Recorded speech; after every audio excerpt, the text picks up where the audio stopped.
Today I'm going to be sharing with you my tips on how to prevent hair breakage. I know for myself personally, I have experienced hair breakage not too long ago, and it's really a pain in the butt, especially if you don't know where it's coming from and what is causing it. For those of you who don't know what hair breakage is, it's simply when you see pieces of hair on your shoulders or wherever and they're about this big. If you see the long pieces of hair strands that have those little white bulbs at the end, that's not hair breakage, that's simply hair shedding. There's many different causes of hair breakage. There's tons of them, and I'm not going to go into every single one of them, but I'm just going to talk about the main things that have caused hair breakage for me especially. So I'm just going to share with you what basically works for me. The first thing that comes to my mind when I think of hair breakage is moisture. And if your hair is dry, it is definitely more prone to breakage. And the things you can do to prevent this dryness in your hair is by deep conditioning weekly. If you have to do it twice a week, by all means go for it and do it.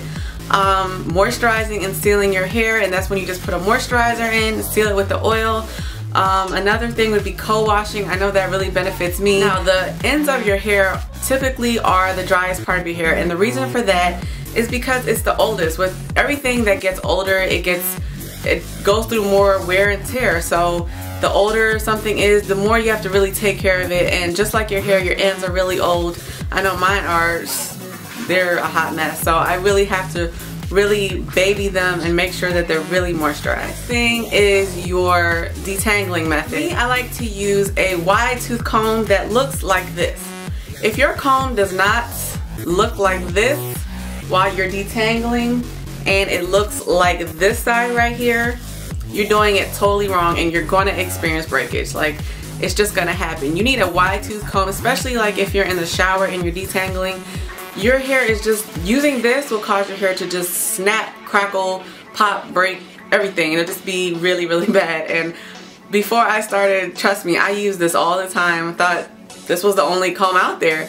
And then, you know, after watching videos and just from experience, I learned to use the wide tooth comb, and this is so much better, especially for detangling. If you're doing some other styling method, then you can definitely use the smaller comb, but you have to be very careful with what you're doing. But for detangling purposes, use a wide tooth comb. Thing that I see a lot of people doing, especially what I used to do a whole lot, is when I use styling tools. Your flat iron, this can be your blow dryer, it can be your hot comb, it can be your crimper, your curling iron, anything that requires heat on your hair that's directly touching your hair is gonna cause some type of breakage. And if you're doing it all the time, like putting heat in your hair all the time, and you know, you guys know that I stress this all the time, but this was the biggest thing for me. I remember before I started my hair journey, I used to straighten my hair every single Friday.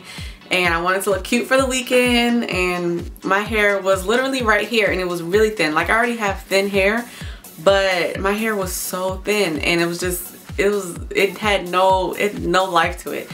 And you know, a lot of you guys like to wear your hair straight, which is totally fine if it's up to you, but just remember, if you're seeing little pieces of hair as you're straightening your hair and blow drying it out, that little pieces all over your shirt, that's a big no-no. It's a sign of a problem. So definitely try and minimize it if you can, so that you don't have to experience breakage. I will tie my hair so tight. Well, I used to be worse back in the day. Like, I used to tie my hair so tight where like my forehead and my hairline could not breathe. Like, it was just so much tension on my hairline, so much tension on my hair. It's not just even buns that do that. You know, if you have braids that are super tight, because I used to get braids too, my head would, I would have headaches. Like, it was just so much tension on my hair. Taking it out caused breakage. And just anything that puts a lot of stress on your hair. You don't want to always have the tight buns. Try and make your buns loose sometimes. Put it on the top of your head. Put it on the side if you want. Switch it around so that your hair is not constantly pulling on that one place and breaking your hair. And a lot of the breakage will tend to come like on your hairline. And I know for me, I'm still recovering from that, because buns. You know, switch up your style sometimes. Another thing is that you want to be very gentle with your hair. Treat it like a baby, like a newborn baby. I know some people will be brushing their hair all rough like this, using a hard old brush and using it all in their hair. Like, be gentle. Take your time. If you don't have time to do your hair, then wait and just do it another time. Just put on a hat or something. I don't know. But be gentle with your hair. If you're going to be using hair ties, please don't use these little rubber bands. If you could see that. You see how little this is, or any rubber bands at all. Use a little hair ties that come in the store that do not have metal. Part of, being gentle with your hair is how you dry your hair. For me, I don't ever use a towel, a cotton towel, not a cotton, I don't know what they're called, but the towels that you wipe your body with. Try not to use that on your hair because it's really, towel is just going to be more rough on your hair. So I like to use a cotton t-shirt, and I just use this, tie it on my hair, and come out the shower and let this dry. Nighttime, try and cover your hair with a satin scarf. I know this can be a pain in the butt sometimes because I don't ever remember, and I just fall asleep sometimes and I don't have time to tie my hair. So what I did was I bought a satin pillowcase that looks like this. I got this from the beauty supply store. I only paid $5 for it, and it is satiny and it's comfortable. This is a tip that not a lot of people may realize, and if your hair is shoulder length and longer and you leave it out that day, let's say you do a braid out or twist out, or you straighten your hair and your hair is just like on your shoulders, and a lot of us will have our purses and we will put it on our shoulder like this. And for me, I know if I have my hair out, sometimes my hair will get caught in my bag like this, and then I'll be like, oh my gosh, and I'll try to like move it, and then I hear like it like breaking, and I'm like, oh my goodness, my hair.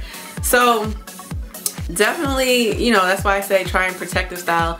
If you're not, definitely be careful and be cognizant of your hair and your purse and your book bag, your gym bag, whatever you're using. Be careful when you're putting it on and putting your hair. Move your hair out the way first, put your bag on, and then go about your business. For all my relaxed Texlax ladies out there, if you are putting a relaxer in your hair, make sure that you're neutralizing your hair after you rinse out your relaxer, because if you're not neutralizing, the relaxer is still processing in your hair. And if you're just going about your business every day, it's causing breakage because it's over processing your hair. And I know a lot of people who don't do it, and I'm just like, please just neutralize your hair. Please put hair chemicals. This is for natural ladies, Texlaxed, relax, everybody. You put chemicals in your hair like not relaxers, like colors and dyes and anything with chemicals in it. Be very careful with that. Definitely don't do a relaxer and a chemical, like a relaxer and hair coloring on the same day. That's just double damage. If you like a hair coloring, be careful with that. Take care of your hair. You don't want to see a lot of breakage because you're not going to retain length if your hair is just breaking all. These are my tips for you guys. I hope you guys found them very helpful. If you did, please go ahead and like this video down below. And if you're not already subscribed to my channel, please go ahead and hit the subscribe button so you can be notified of all my new videos. And I want to thank you guys so much for watching. If you have any video requests, if you want to see anything, you want to communicate with me, talk with me, chat with me, definitely leave all of that down below in the description box, and I will definitely answer your questions, read your comments, and just talk with you guys. Thank you so much for watching, and I will see you guys on my next video. Bye!